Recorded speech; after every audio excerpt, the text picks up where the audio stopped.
Le Togo, nous parlons maintenant de l'Alliance nationale pour le changement qui prépare sa rentrée politique. Le bureau national de l'ANC a porté à la connaissance de ses militants et sympathisants, ainsi que des populations, que dans le cadre de ses activités politiques, le parti tient son conseil national le samedi 10 octobre 2020. C'est à partir de 6 heures. Ça se tient au foyer du cinquantenaire de l'église évangélique presbytérienne, paroisse de Nikonakwe à Lomé.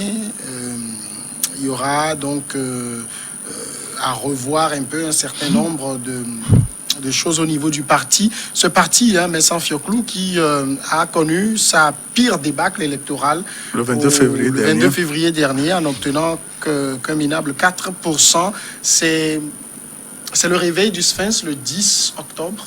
Oui, le 10 octobre marquera exactement les 10 ans de création de ce parti. Et qui a à sa tête Jean-Pierre Fabre, qui depuis 2010-2015 a été le numéro 2 à chaque élection, qui a souvent flirte les 35-40%. Mais au niveau de l'élection du 22 février 2020, il a eu environ 4%. Et depuis, il ne se faisait plus voir.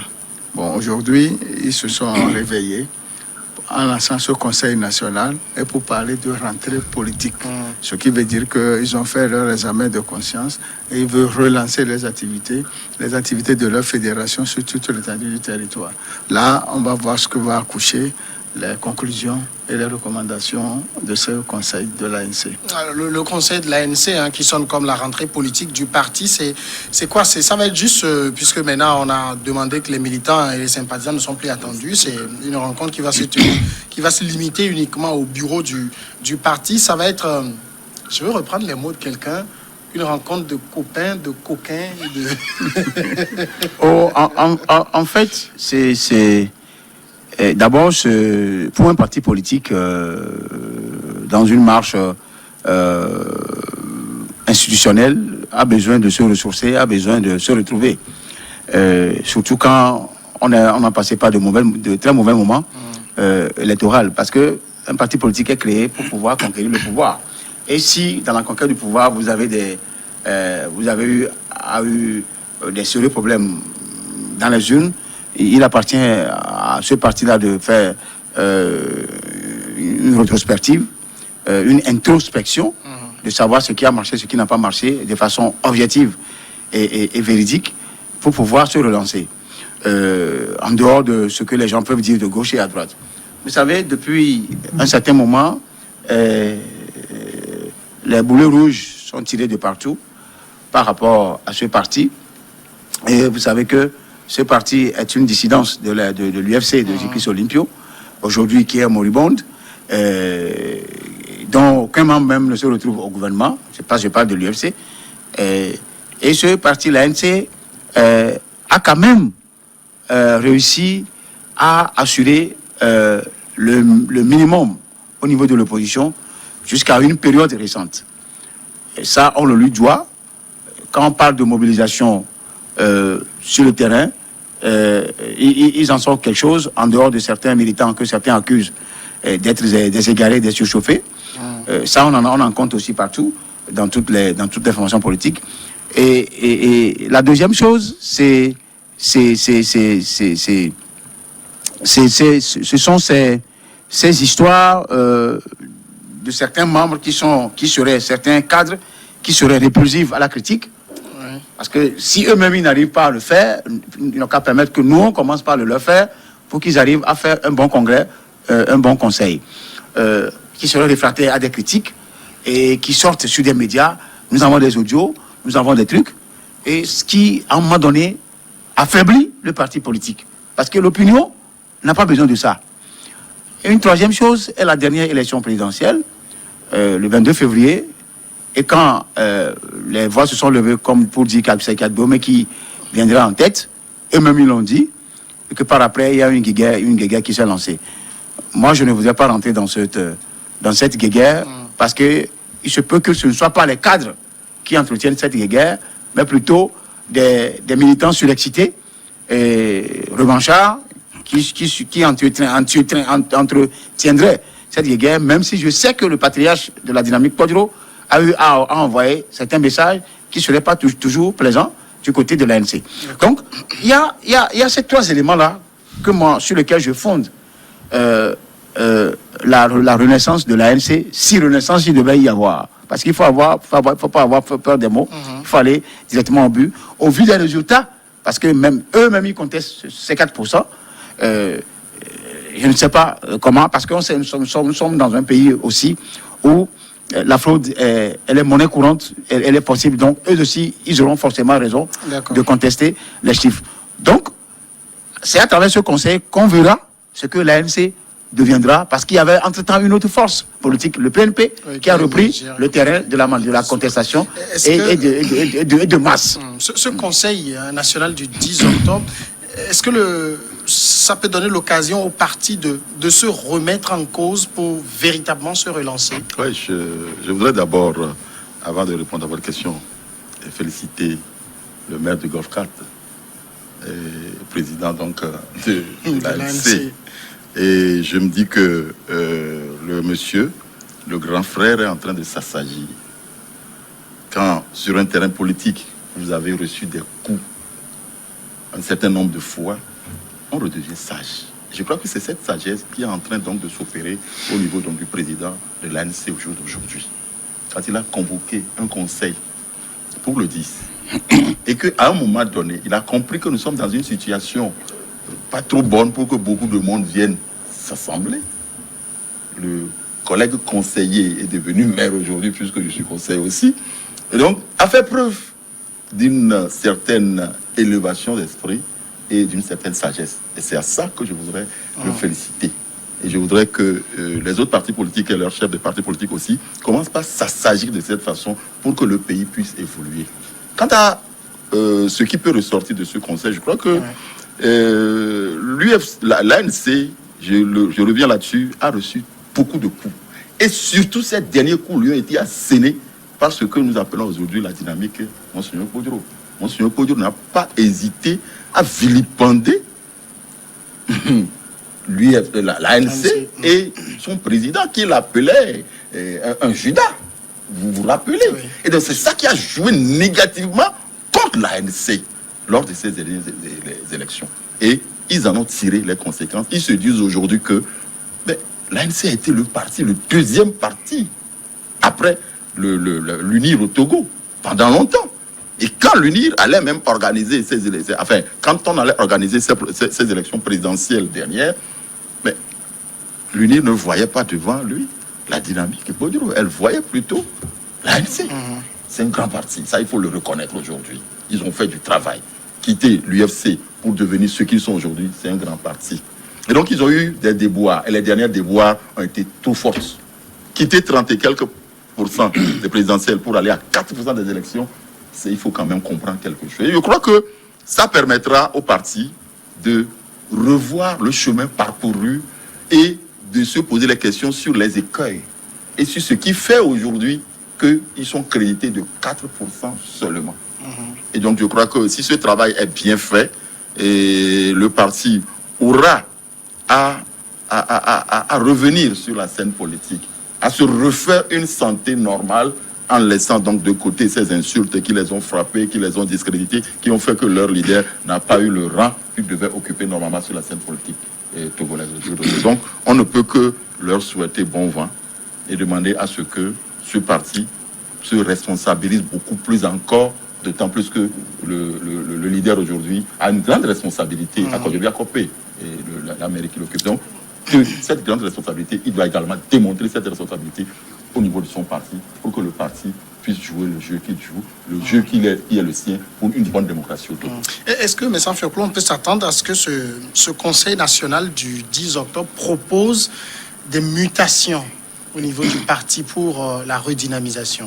Oui, parler de mutation, c'est-à-dire faire des changements, faire rentrer de nouvelles figures dans le bureau politique ou bien dans le bureau du comité exécutif. Oui. Ce serait une bonne chose parce qu'il y a le jeune Jean Claude chargé de la jeunesse qui puisse gravir les échelons et devenir quelque chose. Il est aussi conseiller. Nous avons d'autres aussi qui sont dans le statut box. Donc aujourd'hui, ce conseil peut faire évoluer des jeunes pour que ce parti ait vraiment le sceau de la mutation. S'il est unanimement admis à Ambroise Condjo que à la tête des pays, quand on dépasse 10 ans, on n'a plus vraiment rien de nouveau à proposer, est-ce qu'à la tête des partis politiques, quand on dépasse 10 ans, on propose aussi du nouveau? Non, le chemin n'est pas le même. Hein. À le constater sur le terrain, au niveau de l'opposition, vous savez que en Afrique, surtout francophone, le jeu démocratique n'est pas totalement ouvert. Et nous ne sommes pas au Canada, nous ne sommes pas en France ou en Suisse, où les élections, quand vous le faites, après quelques heures, vous avez les résultats. Et c'est celui qui a gagné dans les urnes que vous allez voir affiché. Ici, c'est tout autre chose. Ce qui veut dire qu'on serait dans ce schéma-là de la transparence régulière des élections. L'opposition aussi prendrait ses retraites peut-être 10 ou 15 ans. C'est parce qu'on fait végéter les gens dans l'opposition à cause de la non-transparence des élections et que la lutte que la personne a faite pendant des années n'en a pas encore été couronnée. On attend le couronnement d'abord, avant, comme Condé, voilà. Comme Condé en a fait 40 ans dans l'opposition, avant de devenir... Après avoir fait 40 ans, lui, en principe, il devait prendre sa retraite. Après, si il est honnête avec lui-même, faire un mandat comme Mandela l'a fait, et partir et garder son nom. Mais il n'a pas voulu, il a voulu détruire. Donc, aujourd'hui, moi, je n'accuse pas les partis de l'opposition de ne pas, sur un schéma numérique en termes d'âge, Wade l'a démontré, chez lui au Sénégal, et il y en a aussi, ce gros, il y en a en Afrique de l'Ouest qui l'ont fait, Mamadou, le Nigérien, il y en a celui qu'on a pris au Mali, même s'il était passé par l'UEMOA, il était un opposant au Mali. Donc, c'est vous dire qu'en réalité, il ne doit pas y avoir de limite. Si la personne est en capacité, c'est tout comme Bédier, hein. Bédier, lui, on peut le reprocher parce qu'il a plus de 80 ans. 86 ans. C'est déjà, il est proche du tombeau. Donc, je suis désolé. Je ne pense pas je ne dis pas pour qu'il meure, mais je dis qu'il n'a pas plus, il ne fera plus longtemps. Parce que l'âge de l'homme ne dépasse pas 150 ans. Non, les gens de 100 ans. Les gens de 100 ans. Donc, ça veut dire que ce débat-là, ça peut être posé en d'autres termes sur l'âge de la personne lié à son parti, lié au parti politique. Et il faut qu'ils aient le courage, tu l'as si bien dit dans ton truc, ils aient le courage au cours de leur conseil, pas forcément au niveau de l'ANC, d'arriver à changer la nomenclature, à fondre les différentes structures qui sont là et à changer les têtes. Agboibo l'avait essayé, mais il avait aussi raté. Ça c'est mon vieux, hein. Et il fait paix à son nom. Et c'est ce qui m'a fait quitter à Pévon du cas, parce que Pévon était là, mais le monsieur était toujours derrière. Et l'autre, il y a aussi... Et Denkojo aussi l'avait fait. Mais à un moment donné, il avait des charges internationales. Il a dû laisser. Mais le parti, à un moment donné, était totalement en déconfiture. Sauf qu'il y a un monsieur qui l'a pris la dernière fois. C'est comme une école qui ne marche plus. On l'a cédé à un truc. Donc, bref, il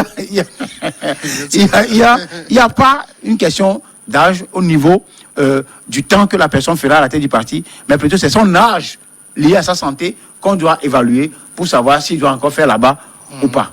Mais quand vous avez fait, je pense, 35%, puis 36 ou 38, je ne sais plus, puis 4%, c'est-à-dire vous avez déjà tenté 3 fois le pouvoir, vous ne le prenez pas, et puis le score, il dégringole, rien ne promet que ça va remonter. Il faut avoir le courage de couper la tête si c'est ça le problème. Non, ça, le dire comme ça, c'est trop facile. Que moi, je le dis comme ça parce que c'est ce que j'aime bien la politique anglo-saxonne. C'est ce qu'ils font. C'est un Occident. En Angleterre, par exemple. Vous perdez l'élection, vous dégagez de la tête. C'est notre politique. Vous savez, ça, c'est une passé à l'ANC. Il faut quand même le comprendre à fond. Il faut aller interroger les faits. L'ANC ne serait pas à ce score si ceux qui se disent amis ou bien voisins avec lui ne sont pas allés par la massue pour le vilipender vis-à-vis des populations togolaises. Le coup a été formidable. Traiter un leader de parti de Judas et le livrer à la vindicte populaire pour faire évoluer son jeune qu'on veut conduire quelque part, mais c'est pernicieux. C'est ça. Si, au lendemain, les populations togolaises ont un autre langage. Et qu'on leur dit, voyez, cette dynamique qui vous a dit que ceci, voyez là aujourd'hui ce qu'elle est devenue, ce qu'elle est, les populations reprendront le courage, reprendront confiance en ce leader-là qui a eu à travailler avec eux pendant longtemps. C'est ce que je disais, que l'ANC aujourd'hui et ses dirigeants se sont assagis. Et je suis sûr que si ce parti revient sur le terrain, il peut reconquérir les voix de ses militants en leur expliquant un certain nombre de choses et que les militants même comprennent la réalité du terrain togolais. C'est ça. Et donc, que son âge ou bien que sa défaite du 22 février doit l'obliger à céder, je ne crois pas. C'est-à-dire que le parti a une idéologie qui est conduite par pratiquement Jean-Pierre Fabre est un gourou, si vous me donnez enfin, je mets entre griffes, c'est un gourou qui a tout ce que le parti doit savoir, tout ce que le parti doit faire. C'est lui qui détient en main la manette, c'est lui qui dirige le parti, c'est lui qui donne l'idéologie que le parti va suivre. Donc, jusqu'à présent, l'idéologie n'a pas payé, d'autant plus qu'il n'a pas eu le pouvoir, comme le disait tout à l'heure Ambroise Konjo. Je crois que c'est l'occasion pour lui de se refaire une santé, de peut-être revenir sur le terrain pour voir si les prochains jours, les prochaines années peuvent remettre en selle la puissance que ce parti avait et pour voir si d'aventure il pouvait peut-être l'âge va l'obliger à quitter et placer quelqu'un d'autre et le suivre et le pousser pour que le résultat puisse être. Vous voyez toujours à la tête du parti, oui. Quelle que soit la situation. Moi, je le vois toujours à la tête du parti. Samuel, en entendant que... Ça dit qu'il y a l'autre événement que les gens n'évoquent pas par rapport à l'ANC et à son président, c'est toujours la dernière présidentielle. Vous savez, quand les gens avaient annoncé à Lomé gagnant, en tout cas, nous, on a eu à signer les bureaux de vote, surtout la grande majorité à Lomé, et c'est Lomé qui était en tête, et que l'ANC même avait reconnu que Lomé était en tête, et d'autres partis. Les résultats officiels l'ont montré. À Lomé. Oui, mais non, c'est clair. Là, on était à Lomé. Même dans certains... Moi, j'ai appelé Sokodé, Bafile, autres. Il était en tête aussi là-bas. Mais à un moment donné, avant que les choses ne basculent, l'ANC aurait pu continuer dans la même logique. C'est-à-dire que pour brandir le drapeau de la victoire de Agbomé, puisque Podro, en disant ça, aussi avait déjà par après rencontré Jean-Pierre Fabre et autres. Parce que ça, c'est des paroles de politiciens, ça, c'est des paroles d'un prélat. Et en politique, il y a des gens qui se tirent des balles aux pieds, mais qui se retrouvent par après. Qu'est-ce que les gens n'ont pas dit sur Tipi Achadam par rapport à Jean-Pierre Fabre et autres. Donc, ce qui, à mon sens, avait affaibli l'ANC, et surtout en cette période où il a encore dégringolé au sein de l'opinion, quand vous rentrez dans l'opinion, c'est le fait de n'avoir pas soutenu, quelle que soit la guerre qui est entre eux, de n'avoir pas soutenu Agbomé. L'ANC aurait pu soutenir Agbomé, ce pouvoir aurait été totalement fragilisé. C'est une opinion que je partage, et beaucoup en ont dit ça. C'est ce qui a même entretenu la guerre entre eux. Parce que les gens n'ont pas compris pourquoi vous tous, vous luttez pour la tenance. Et qu'au moment où on a dit que quelqu'un est en tête, et que vous n'êtes pas en mesure de dire ça ouvertement et de l'accompagner pour obtenir cette victoire en attendant de revenir continuer le combat entre vous deux. C'est ce qui a alimenté le combat, la guerre, jusqu'au jour d'aujourd'hui. C'est pourquoi je dis que le problème de l'opposition togolaise, c'est des guerres futiles et inutiles. C'est des choses c'est des querelles de copains et de copines dites de futilité que les gens entretiennent en laissant l'adversaire, en laissant un boulevard à l'adversaire pour occuper le terrain de la fraude, occuper le terrain de l'achat massif de conscience, occuper le terrain partout où ils veulent. Maintenant, si il doit y avoir... Aujourd'hui, il y a une dynamique qui est là. Je dis que l'ANC a perdu beaucoup de plumes. Même s'ils nous disent que les résultats ont été truqués, d'accord. Mais nous qui avions été dans les bureaux de vote, ne serait-ce qu'à Lomé et dans certaines villes, l'ANC a perdu beaucoup de plumes. Pour remonter la pente, je crois que l'unité d'action des forces de l'opposition doit être toujours de vigueur. D'accord. Laisser les égos et reprendre le flambeau de la lutte ensemble, parce que jusque-là, 30 ans après, on n'a pas encore cette démocratie, cette alternance, ce changement-là. Est-ce que l'ANC est capable de faire une nouvelle offre politique à l'issue de son Conseil national? Quand je prends les résultats de l'élection présidentielle dans Grand Lomé, dans les bureaux de vote dans Grand Lomé, Et quand il a été dit que le Monseigneur Podjoro a rencontré Fabre pour lui dire de se positionner derrière Agboyome, qui est le candidat, et qu'il a dit non, il ne savait pas qu'un complot était ourdi contre eux. Et la suite logique, c'est que les urnes ont démontré que les gens ont voté à Agboyome à travers Monseigneur Podjoro. Non, ça c'est clair. C'est très clair. Parce que moi-même, j'ai vu les résultats dans certains bureaux de vote et Agboyome est loin devant Fabre. Ce qui veut dire que dans son propre bureau de dans vote. son propre bureau de vote. Ce qui veut dire que si Agboyome a ce score, ce n'est pas lui en tant qu'Agboyome, mais c'est l'étoffe de Podjoro qui a fait qu'il a eu ce score. Bon, aujourd'hui, on peut dire que entre l'ANC et la dynamique Podjoro, le courant ne passe plus. Mais au cours de ce conseil, moi j'aurais aimé qu'il fasse table rase, qu'il ne réponde pas au complot, aux provocations de la dynamique, mais qu'il repose le problème en faisant un examen de conscience pour un nouveau départ, pour reprendre ces militants qui ont voté pour l'autre camp. Parce que j'ai bien dit souvent que le peuple est changeant. Ça dépend de ce que vous lui dites, et c'est ça. Quand il est réceptif, il le fait. Et beaucoup, à Lomé, sont catholiques. Donc, ils ont voté à Agboyome à cause de Podjoro. C'est ça le problème. Je parlais de cette nouvelle offre politique. Est-ce que le parti, l'ANC, tel que vous le voyez, est capable de ça aujourd'hui? Bon, c'est la grande question que vraiment il faut se poser. Est-ce que l'ANC est capable de proposer de nouvelles choses à la population togolaise? Je n'y crois pas. Je n'y crois pas, d'autant plus que pendant toutes les années, enfin toutes les fois que donc ce parti a proposé donc je ne sais pas, un programme de société à la population togolaise, elle n'a pas reçu donc l'assentiment de la majorité de la population. Et est-ce que aujourd'hui l'analyse qu'ils vont faire sera de changer de paradigme, de se dire donc nous avons pendant longtemps exploité ce schéma qui ne nous a pas réussi, nous allons voir un autre schéma.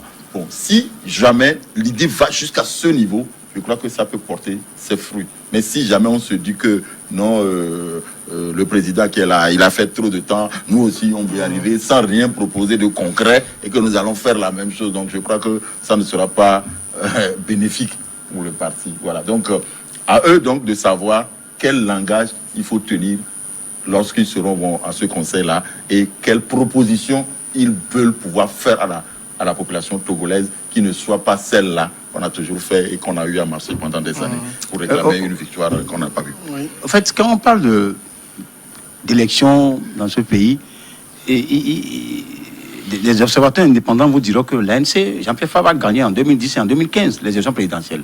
En dehors des chiffres ronflants qu'on nous présente souvent, comme quoi Fonia Sibé a gagné.